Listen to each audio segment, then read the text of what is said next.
দুর্গাপুজোয় আকাশ ছোঁয়া পুজোর উপহার মুখ্যমন্ত্রী মমতা বন্দ্যোপাধ্যায়ের।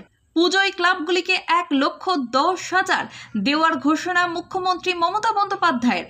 আবারও বাড়ল পুজোর অনুদান, বাড়ল আরও 25,000 টাকা। দুর্গাপুজোর জন্য উদ্যোক্তাদের এবছর 1,10,000 টাকা করে অনুদান দেওয়ার ঘোষণা মুখ্যমন্ত্রী মমতা বন্দ্যোপাধ্যায়ের। গত বছর পুজো কমিটিগুলিকে 85,000 টাকা করে দিয়েছিলেন রাজ্য সরকার। সেই সময় মুখ্যমন্ত্রী মমতা বন্দ্যোপাধ্যায় ঘোষণা করেছিলেন এবছর 1 লক্ষ টাকা করে দেওয়া হবে। তবে বাস্তবে সেই ঘোষণার চেয়েও 10,000 টাকা বেশি দিলেন মুখ্যমন্ত্রী। সঙ্গে যোগ হলো বিদ্যুতের ছাড়। পুজো কমিটিগুলিকে বিদ্যুতের মাশুলেও 80% ছাড় দেওয়ার জন্য সিইএসি এবং রাজ্য বিদ্যুৎ বন্টন পর্ষদকে বলেছেন মুখ্যমন্ত্রী। তিনি ঘোষণা করেছেন আগামী 5ই অক্টোবর পুজো কার্নিভাল হবে কলকাতায়। তার আগে 2রা, 3রা এবং 4ঠা অক্টোবর এই 3 দিন প্রতিমা বিসর্জন হবে। এবছর সেপ্টেম্বর মাসের শেষ সপ্তাহে শারদোৎসব প্রস্তুতি শুরু করে দিয়েছে পুজো কমিটিগুলি। সেই আবহে বৃহস্পতিবার কলকাতার নেতাজি ইন্ডোর স্টেডিয়ামে রাজ্যের বিভিন্ন পুজো কমিটিগুলির উদ্যোক্তাদের সঙ্গে বৈঠক করেন মুখ্যমন্ত্রী।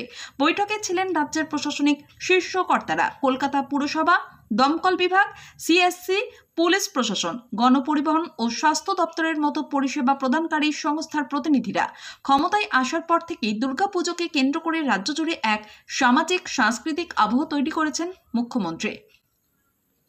সরকারি অনুদান থেকে শুরু করে বিশেষ ট্রাফিক ব্যবস্থাপনা, মহিলাদের জন্য পিঙ্ক পুলিশ, স্বাস্থ্য পরিষেবা সমস্ত ক্ষেত্রেই পুজোর সময় নজরদারি বাড়ানো হয়।